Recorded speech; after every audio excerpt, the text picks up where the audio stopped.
బ్రహ్మమందు మూడు లేవండి. ఏమిటవి? దుఃఖం లేదు, అవివేకం లేదు, జడత్వం లేదు. ఈ మూడు బాగా గుర్తుపెట్టుకోవాలి. దుఃఖం లేదు, అవివేకం లేదు, జడత్వం లేదు. ఈ మూడు లక్షణాలు లేనివాడే బ్రహ్మము. సరే, దృశ్య ప్రపంచం అంతా దాని అసలు దుఃఖం ఎందుకు కలుగుతుంది మనకి? దృశ్య ప్రపంచం వెంట పడిపోవడం వల్ల దుఃఖం కలుగుతుంది. సరే, మూడోది అవివేకం, రెండోది అవివేకం.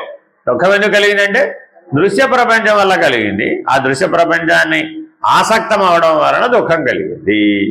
అవివేకం వల్ల కలిగింది స్వరూపాన్ని మర్చిపోవడం వల్ల అవివేకం కలిగింది. స్వరూపాన్ని మర్చిపోవడం వల్ల అవివేకం కలిగింది. సర్వదా పరబ్రహ్మమే నేనన్నవాడికి ఈ శరీరానికి సంబంధించిన వికారిత్వం కలిగే అవకాశం ఉందా?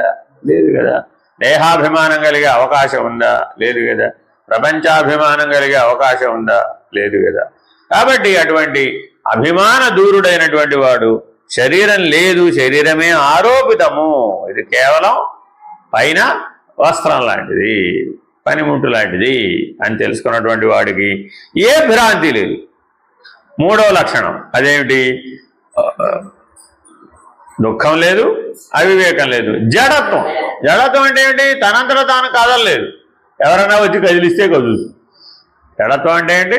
తనంతట తాను కదలలేదు, కానీ ఎవరైనా వస్తే మాత్రం కదిలిస్తే మాత్రం కదలు.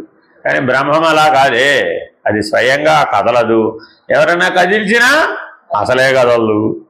కాబట్టి అది ఈ మూడు ఎప్పుడు లేనిదే. భ్రాంతి కాలమున మాత్రమే ఈ మూడు ఉంటున్నాయి. భ్రాంతిలో ఉన్నవాడికి మాత్రం దుఃఖము తప్పదు, అవివేకము తప్పదు, జడత్వం కూడా తప్పదు. అజ్ఞానులు కల్పిత వస్తువును బహూకరించి నిజమని భ్రమపడతారు.